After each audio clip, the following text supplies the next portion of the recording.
Hello friends, welcome to the new video lecture of engineers academy. आज हम जिस topic के बारे में पढ़ेंगे वो है डायनामिक्स ऑफ फ्लूइड फ्लो। सो पहले हम स्टार्ट करेंगे बेसिक कंसेप्ट से, देन उसके बाद मैं आपको बताऊंगा फुल कंसेप्ट के साथ derivation of Euler's equation of motion. ठीक है, now dynamics of fluid flow. एक और टॉपिक है आपके फ्लूइड मैकेनिक्स में, वो ये है कि काइनेमेटिक्स ऑफ फ्लूइड फ्लो। तो पहले क्या फ़र्क होता है काइनेमेटिक्स एंड डायनामिक्स में?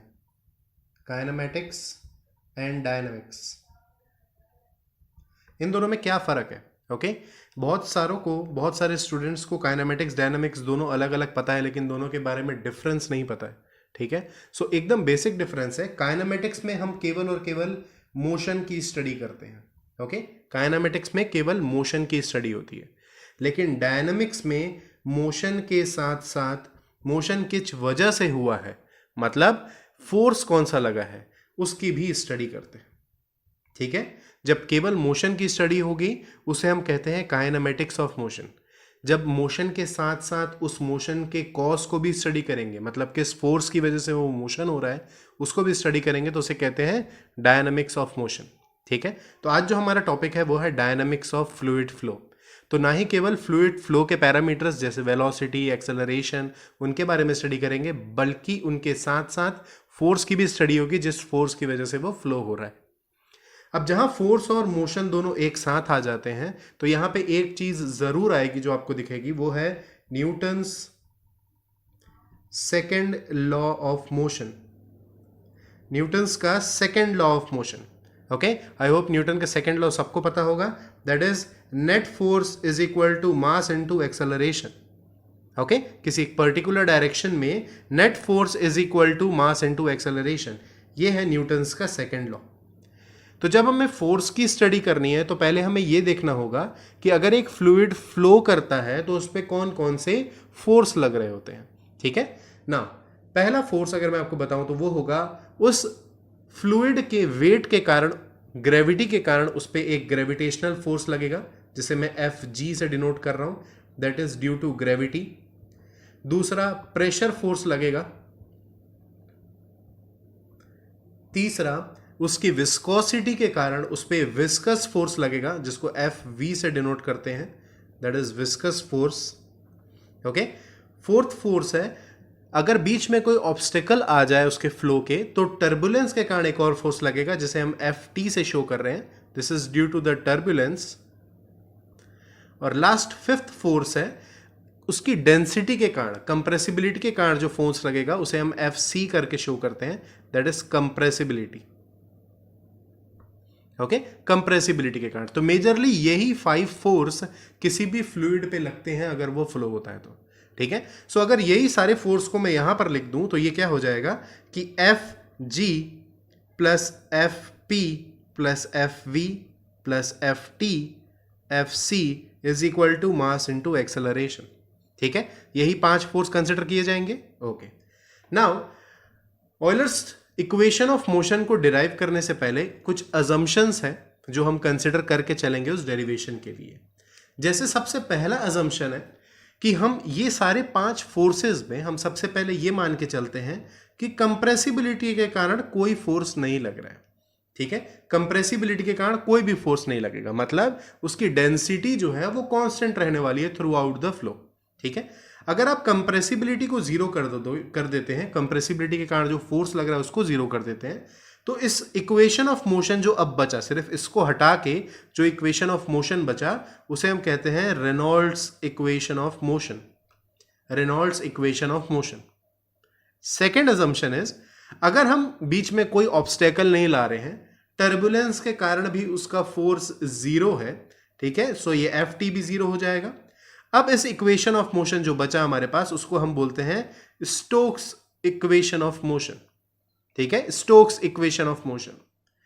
थर्ड अजम्पशन ये है कि अगर वो फ्लूइड आइडियल फ्लूइड है, आइडियल फ्लूइड का क्या मतलब है कि वो इनकंप्रेसिबल फ्लूइड है और विस्कस फोर्स नहीं लग रहा है। ओके, उसमें कोई भी विस्कस फोर्स नहीं लगेगा, तो Fv भी जीरो हो जाएगा। और अब जो इक्वेशन हमारे पास बची है उसे हम बोलते हैं ऑयलर्स इक्वेशन ऑफ मोशन। ठीक है। So Euler's equation of motion derive करते टाइम हम केवल और केवल दो फोर्स पे ध्यान देंगे, दो ही फोर्स को कंसिडर करेंगे, that is due to gravity और दूसरा प्रेशर फोर्स। ठीक है, अब हमें कुछ नहीं करना है, हमें सिर्फ और सिर्फ एक एलिमेंट पे ग्रेविटेशन फोर्स और प्रेशर फोर्स की वैल्यू निकाल के यहां पर पुट कर देंगे और हमारा डेरिवेशन कंप्लीट हो जाएगा। ठीक है, सो डेरिवेशन को देखने के लिए, इस डेरिवेशन को फुल कंसेप्ट के साथ समझने के लिए इस वीडियो को पूरा देखते रहिए। नाउ अभी मैंने बताया कि ऑयलर्स इक्वेशन के लिए हम सिर्फ और सिर्फ दो फोर्स को कंसिडर करने वाले हैं, वो है ग्रेविटी एंड प्रेशर फोर्स। ठीक है, नाउ इस इक्वेशन को डिराइव करने के लिए मैंने एक फ्लूइड के फ्लो में से एक छोटा सा एलिमेंट कंसिडर किया है। ओके, फ्लूइड का फ्लो इस एक्स डायरेक्शन पे है और मैंने ये छोटा सा एलिमेंट कंसिडर किया है उस फ्लूइड का जिसकी लेंथ है ds।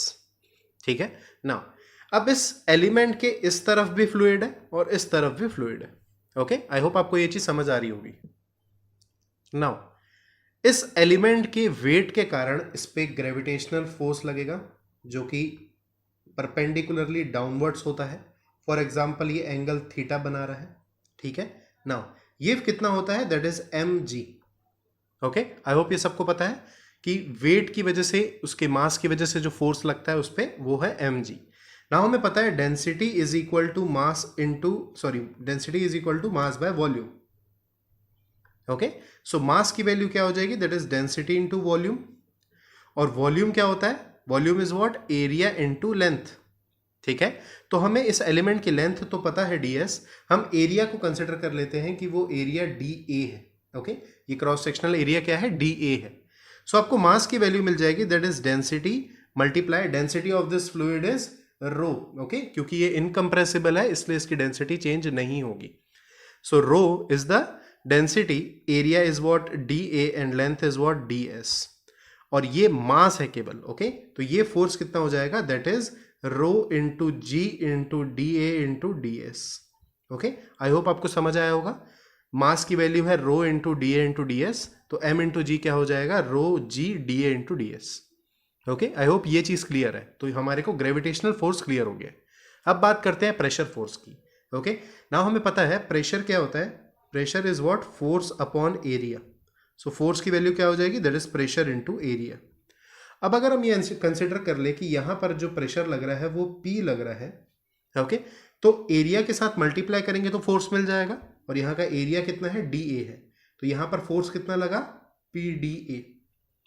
अब ये जो फोर्स है ये लेंथ के साथ वेरी करेगा, लेंथ के साथ चेंज होता रहेगा। ठीक है, सो हम ये मान लेते हैं कि पर यूनिट लेंथ जो चेंज हो रहा है वो dP हो रहा है। dP is the change in pressure पर यूनिट लेंथ, पर यूनिट लेंथ। तो इस पूरी ds में कितना चेंज होने वाला है, that is dP by ds, पर यूनिट लेंथ का चेंज, इनटू ds, पूरी लेंथ कितनी है, ds है। Okay, so dP by ds अगर इसको कंसिडर करेंगे तो इजीली समझ आएगा, dP by ds is the change in pressure पर unit length. Okay, so total ds length में कितना चेंज होने वाला है, उसको मल्टीप्लाई कर देंगे ds से। अब ये चेंज आने वाला है, सो फाइनल इस यहां पर जो प्रेशर लगेगा, ये प्रेशर क्या होगा, this pressure will be initial pressure plus जितना चेंज हुआ प्रेशर में, that is dP by ds into ds। ये प्रेशर में चेंज आया। ओके, नाउ अब फोर्स निकालना है तो उसको एरिया से मल्टीप्लाई करना पड़ेगा। सो इस साइड से जो फोर्स लग रहा होगा वो होगा प्रेशर जो इनिशियल यहां पर था, प्लस इतना चेंज आया इस लेंथ की वजह से, और मल्टीप्लाई एरिया, क्योंकि प्रेशर मल्टीप्लाई एरिया क्या देता है, फोर्स देता है। ओके, सो यही फोर्स हमारे टोटल यहां पर लगेंगे। नाउ एक चीज और इवेल्युएट करनी है कि अगर हमने यहां से एक परपेंडिकुलर लाइन नीचे बनाई है, अगर वो थीटा एंगल बना रहा है, सो यहां से भी अगर फॉर एग्जांपल मैं एक लाइन परपेंडिकुलर नीचे बनाता हूं तो ये भी एंगल थीटा ही बनाएगा। और अगर यहां से एक लाइन करके एक हम इसको राइट एंगल ट्राइंगल में कन्वर्ट कर लेते हैं तो ये हमें 90 डिग्री यहां पर देगा, तो ये लेंथ को बोलेंगे दैट इज dz। ओके, इस लेंथ को हम बोलेंगे dz, और ये जो लेंथ है ये लेंथ हम ऑलरेडी देख चुके हैं, दैट इज ds। ओके, ये हमें थीटा की वैल्यू निकालने के लिए काम आएगा, इसलिए मैंने ये ट्राइंगल कंसिडर किया है। ओके, सो सबसे पहले आप ये देख लीजिए कि आपको ये डायग्राम क्लियर है और सारे फोर्सेस की वैल्यू क्लियर है। ठीक है, ना अगर आप इसका फ्री बॉडी डायग्राम बनाएंगे तो ये कुछ ऐसा बनेगा, ये एक्स डायरेक्शन है। ओके, जहाँ यहाँ पर एक फोर्स लग रहा है that is P D a, और इस डायरेक्शन पे एक फोर्स लग रहा है that is P plus d P by D S into D S into a, और एक फोर्स यहाँ लग रहा है दैट इज एम जी, अभी मैं पूरी वैल्यू नहीं लिख रहा हूँ, और ये कहाँ पर है, थीटा एंगल पर लग रहा है। तो ये एम जी क्या होगा, रिजॉल्व होगा, तो एक फोर्स यहाँ पर आएगा that is M G cos theta, और एक फोर्स यहाँ पर आएगा that is M G sine theta. Okay, now क्योंकि जो फ्लो हो रहा है वो इस डायरेक्शन पे हो रहा है, एक्स डायरेक्शन पे, तो हम वही सारे फोर्सेस कंसिडर करेंगे जो इस डायरेक्शन पर लग रहे हैं। ओके, तो नेट फोर्स यहाँ पर कितना लग जाएगा, अगर आप इस डायरेक्शन को पॉजिटिव एज्यूम कर रहे हैं, सो नेट फोर्स लग जाएगा that is P D A, जो फोर्स इस डायरेक्शन पे लग रहा है, माइनस इस डायरेक्शन में जो फोर्स लग रहे हैं that is minus P plus d P by D S multiply D S into A, sorry D A. Okay, ये जो एरिया है यहाँ पर, सॉरी ये जो एरिया यहाँ पर डी ए आएगा और यहाँ पर भी डी ए आएगा। ओके, जो हमने एरिया कंसिडर किया है डी ए। नाउ माइनस एक और फोर्स लग रहा है that is M G cos theta. So m g की वैल्यू क्या थी, rho G D A D S into cos theta.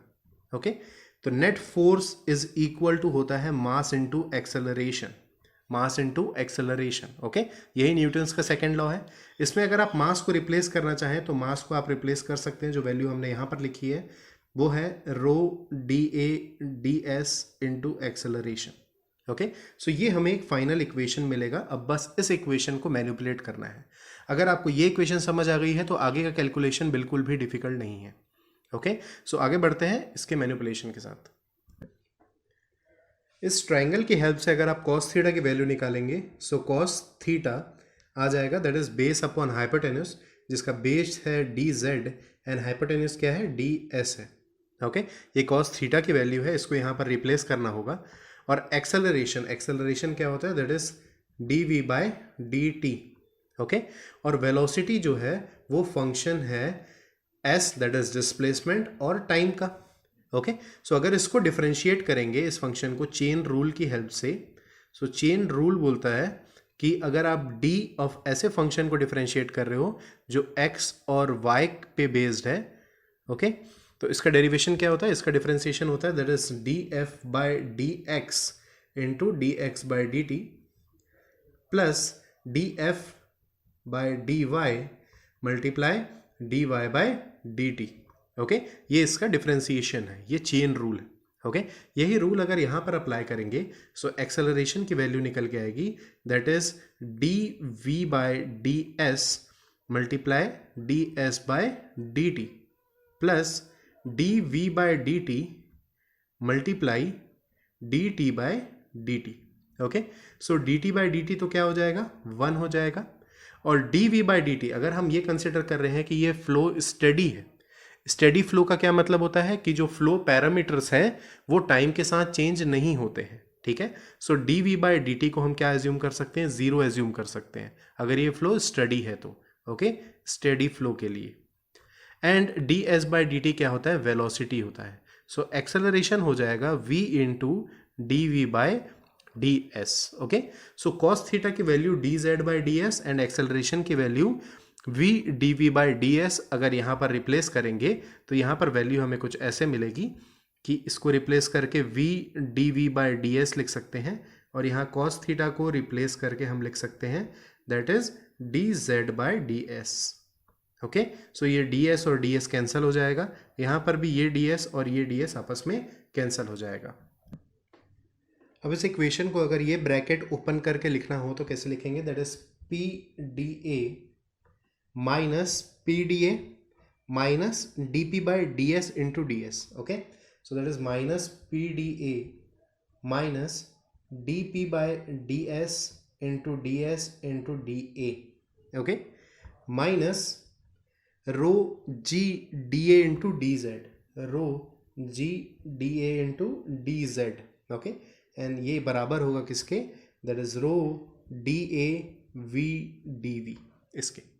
Okay, now अगर पूरे इक्वेशन को rho D A D S से डिवाइड कर देंगे तो क्या होगा, इक्वेशन को देखते हैं। Okay, so that is P D A minus P D A, ये तो आपस में कैंसिल हो जाएगा।